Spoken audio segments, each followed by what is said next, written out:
Bismillahirrahmanirrahim. Assalamualaikum warahmatullahi wabarakatuh.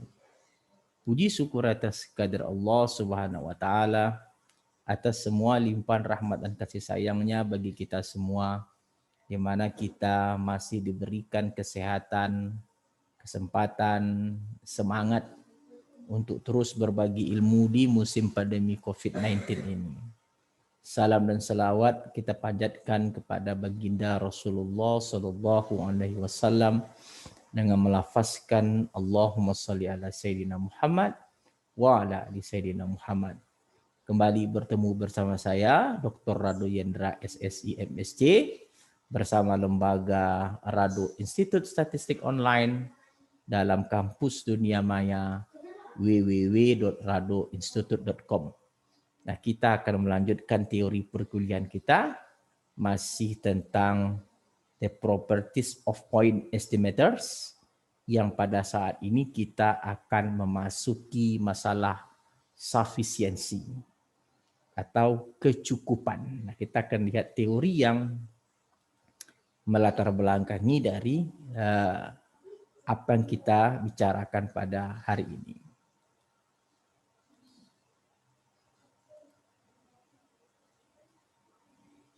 Nah, ini dia sufficiency.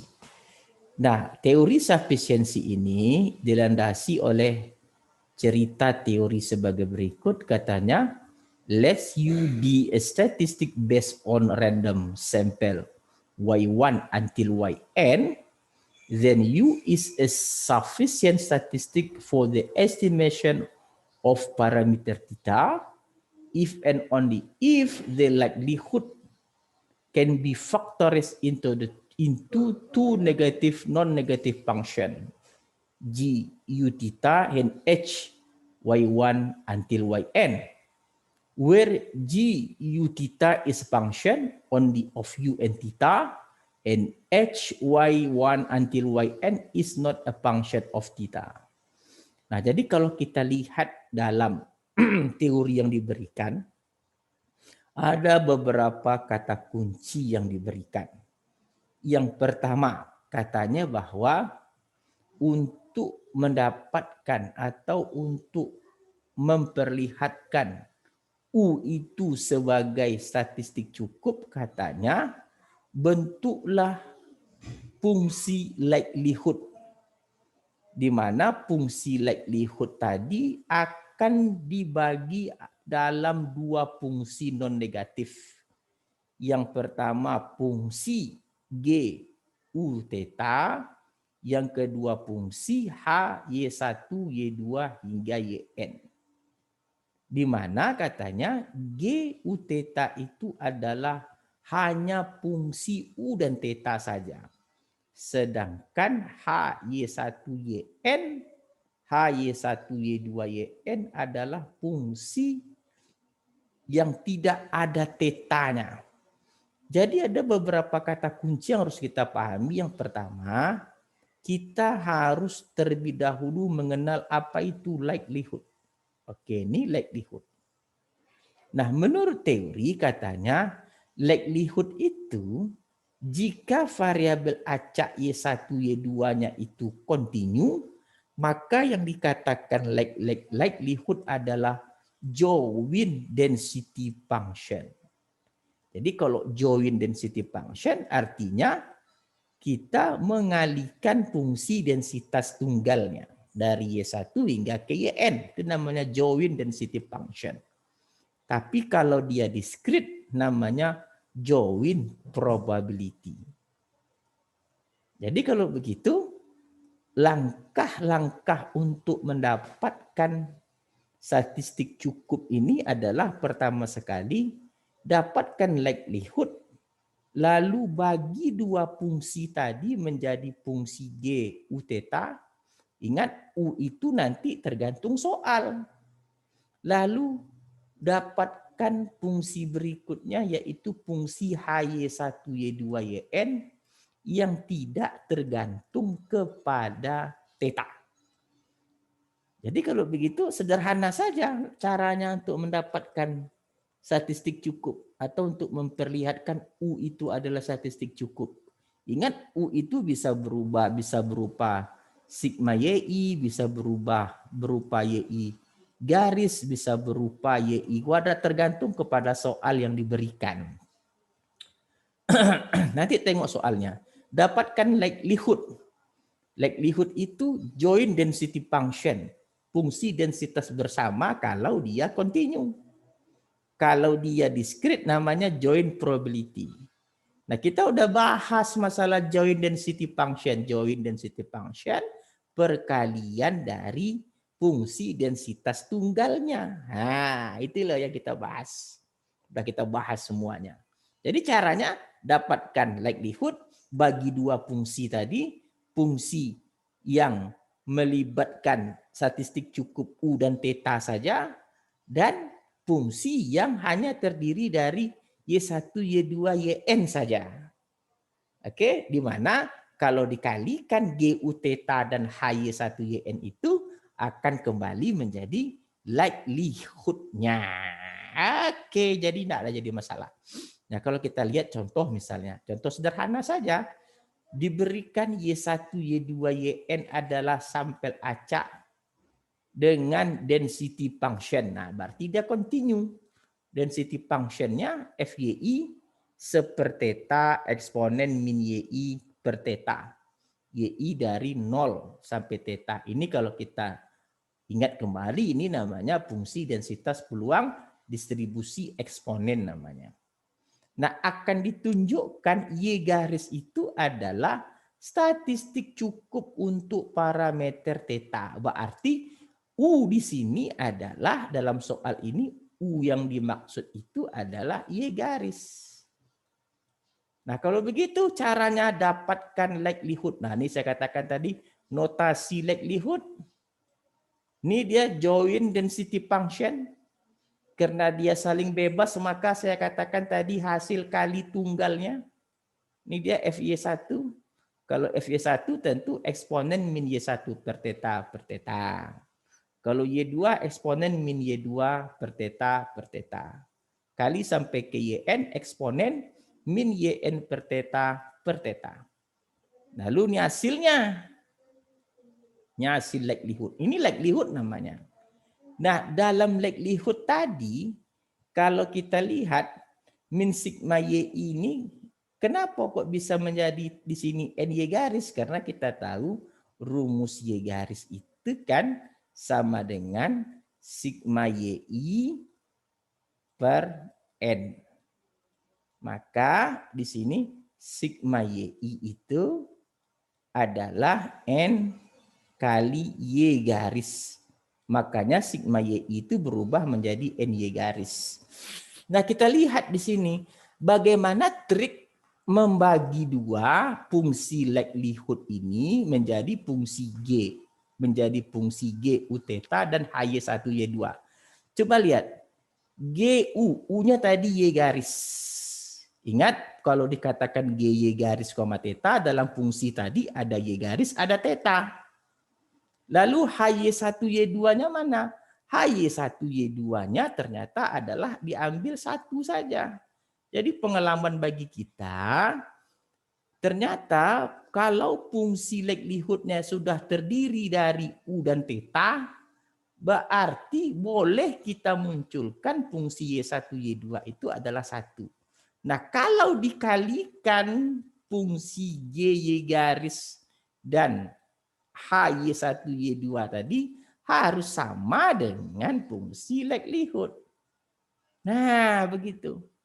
Nah, karena kita bisa membagi dua tadi, nih, ini GU theta, ini HY1 Y2, maka kita dapat katakan Y garis itu adalah statistik cukup untuk parameter kita. Jadi mudah saja caranya. Nggak ada yang rumit. Oke, sekarang kita coba pula lihat contoh soal yang lain. Oke, kita lihat contoh soal pertama. Katanya begini, contoh soal pertama begini. Let Y1, Y2, Yn merupakan sampel acak dari distribusi Rayleigh dengan parameter theta. tunjukkan bahwa sigma YI kuadrat itu adalah statistik cukup untuk tita. Jadi kalau begitu di sini diperlihatkan bahwa U-nya itu sama dengan sigma YI kuadrat.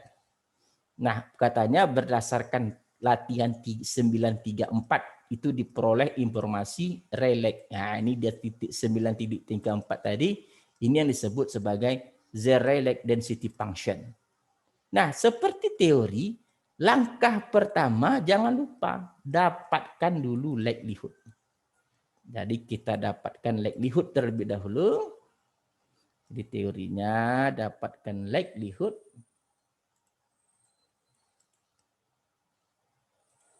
Kita dapatkan likelihood L. Y1, Y2, dan seterusnya sampai YN. Oke, dengan parameter theta. Katanya ini merupakan joint density function. Fy1. Oke. Y2 sampai seterusnya YN. Allahumma shalli ala sayyidina Muhammad dengan parameter theta. Nah, karena variabel acaknya saling bebas, maka joint density function-nya dapat dicari dengan mengalihkan. Nah, Y1 theta, oke, dikali dengan Fy2 theta, oke, dan seterusnya sampai dengan Fyn theta. Nah, ini dia. Wah, tinggal ganti saja, masukkan fungsinya. Kita masukkan fungsinya. Berarti 2Y kalau dia Y1 berarti 2Y1 per theta eksponen min Y1 kuadrat per theta. Oke, dikali dengan 2Y2 per theta eksponen min Y2 kuadrat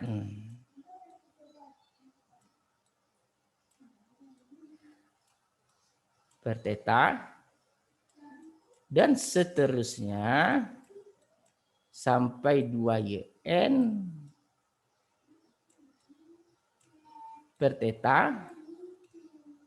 Nah, oke, di sini eksponen min yn kuadrat per theta. Allahumma shalli ala sayyidina Muhammad. Nah, kalikan saja di sini. Berarti di sini 2 pangkat n. Nah, hasil kali. Nah, ingat notasi kali itu seperti tanda pi tapi agak mengangkang sedikit. YI. Oke. I-nya dari 1 sampai n. Kalau dia jumlahkan sigma. Oke. Di sini per theta pangkat n. Di sini eksponen min sigma. Karena dia ada eksponen tentu dia penjumlahannya di pangkatnya. Min YI kuadrat per theta. Oke, nah di sini masih fungsi disebut sebagai fungsi likelihood. Nah, sekarang bagaimana upaya kita membagi 2 fungsi likelihood? Nah, upaya kita membagi 2 fungsi likelihood. Oke. Nah, sekarang tinggal upaya kita membagi 2 fungsi likelihood tadi. Oke, L Y1 Y2 YN theta, kita akan bagi 2 menjadi fungsi G sigma Y kuadrat theta dan fungsi H Y1 Y2 dan YN. Nah, ini akan kita coba. Nah, kalau begitu, fungsi ini, nah kita lihat fungsinya. Berarti di sini dia menjadi seperteta. 1/θ pangkat N. Ini ada tetanya. Oke. Di sini eksponen min sigma YI kuadrat. Nah, muncul sigma YI kuadrat. Dan theta, ingat fungsinya hanya ada sigma YI kuadrat dan theta. Di sini 2/pangkat N. Nah, hasil kali. Oke, hasil kali I dari 1 hingga ke N Y I. Nah, ini dia. Ini dia. Oke. Berarti kalau begitu hasil kali fungsi ini akan sama dengan fungsi likelihood. Nah, karena kita bisa menentukan fungsi G, ini fungsi G yang ada sigma YI kuadratnya dan theta. Oke. Dan ini adalah fungsi Y1, Y2, YN saja.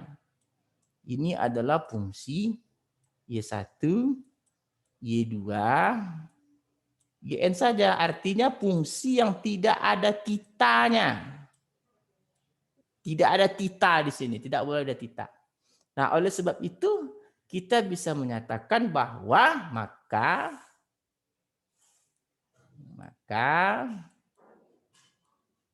sigma YI kuadrat adalah statistik cukup. Nah, adalah sufficient statistik, adalah statistik cukup. Statistik cukup. Statistik cukup atau sufficient statistik. Itu bahasa kitanya statistik cukup untuk kita. Tidak terlalu susah. Ini dia. Kita lihat contoh berikut. Nah, contoh berikut katanya begini. 941. Misalkan Y1, Y2 adalah hingga YN variabel acak dari distribusi Weibull dengan diketahui M dan tidak diketahui A. Artinya M-nya itu ada konstan dan A alfanya parameter. Tunjukkan bahwa sigma YI berpangkat M adalah statistik cukup untuk theta, untuk alfa. Berarti theta di sini adalah alfanya. Sedangkan menurut seperti apa fungsi densitas Weibull-nya katanya lihat exercise 6.26. Nah, ini 6.26. Inilah yang disebut dengan fungsi densitas peluang Weibull. Nah, caranya sama saja. Kita coba lakukan. Dapatkan dulu likelihood. Nah, kuncinya di likelihood. Y1, Y2, dan seterusnya YM. Nah, untuk parameternya alfa dan M. Nah, ini karena alfa dan M itu parameternya. Meskipun M diketahui, alfa tidak diketahui. Berarti di sini sama dengan join density function dari Y1, Y2, dan seterusnya sampai YM. Allahumma sholli ala sayyidina Muhammad. Untuk parameter alfa M. Ini merupakan hasil kali dari FY1 dengan parameter alfa M dan seterusnya sampai FYN dengan parameter alfa M.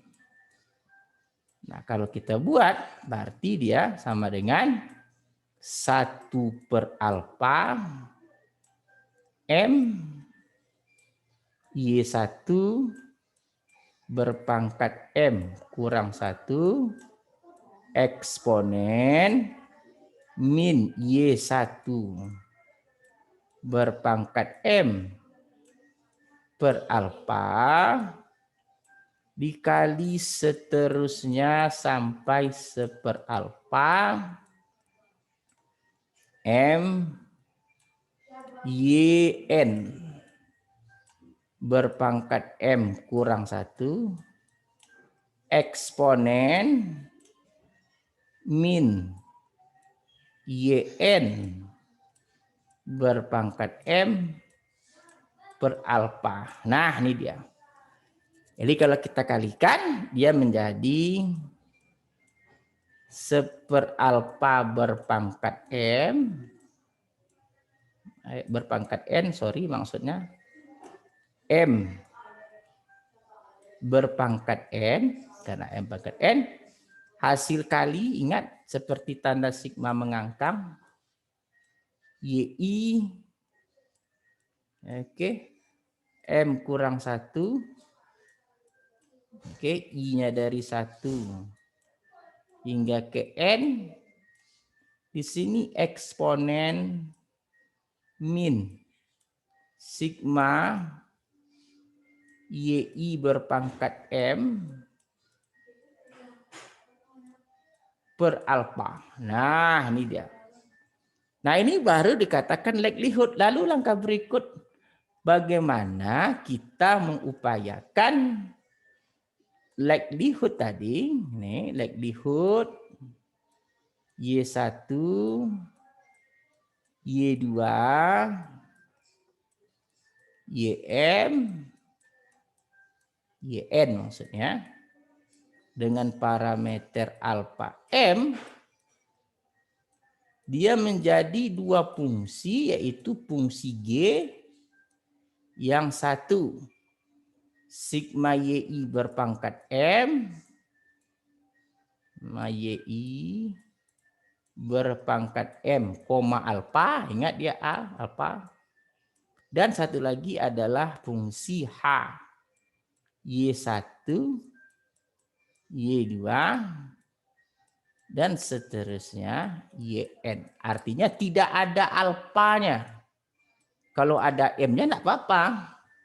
Oke, berarti di sini fungsinya adalah 1 per alfa pangkat N eksponen min sigma YI berpangkat M per alfa dikali dengan M berpangkat N kali dengan hasil kali, oke, I dari 1 sampai ke N untuk YI berpangkat M kurang 1. Nah, ini dia. Ini fungsi G yang hanya ada di situ sigma YI berpangkat M, alfa. Nah, ini hanya ada M. Dan hanya itu, dan ini adalah H yang boleh, H itu tidak ada alfa di dalamnya. Kalau ada M tidak apa-apa. Karena dia tadi yang kita inginkan cukup terhadap alfa. Dan M-nya itu diketahui, alfa tidak diketahui. Nah, ini dia. Ini fungsi Y yang tidak ada alfa. Ini fungsi G yang terdiri dari Y berpangkat M, alfa. Nah, karena kita dapat membagi 2 fungsi ini, maka kita katakan, maka sigma YI berpangkat M untuk I dari 1 hingga ke N adalah statistik cukup. Adalah statistik cukup. Statistik cukup. Allahumma shalli ala Muhammad. Statistik cukup. Oke. Untuk alfa. Jadi bukan untuk M tapi untuk alfa. Nah, itu alfa.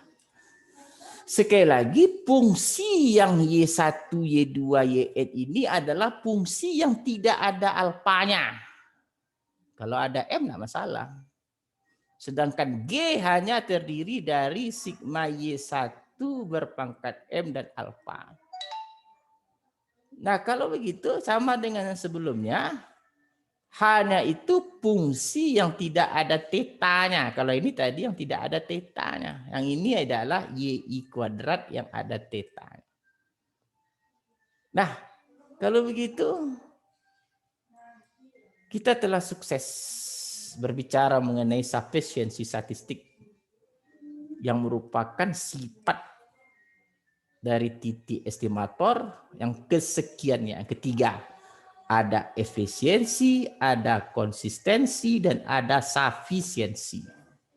Kita udah bahas ketiganya, kita udah lengkapkan dengan teori yang sederhana dan dengan contoh-contoh soal yang baik. Gitu. Nah, berpulang kembali kepada mahasiswa untuk selalu memperhatikan teori perkuliahan, selalu kunjungi kampus www.radoinstitute.com untuk mendapatkan upgrade pengetahuan tentang berbagai macam ilmu pengetahuan. Saya rasa keterangan pagi ini cukup sampai di sini. Kita tunggu pertemuan berikutnya. Pastikan saudara memastikan patuhi protokol kesehatan, selalu cuci tangan, pakai masker, dan stay at home. Kalau tidak perlu keluar, jangan keluar. Wabillahi taufiq wal hidayah. Assalamualaikum warahmatullahi wabarakatuh.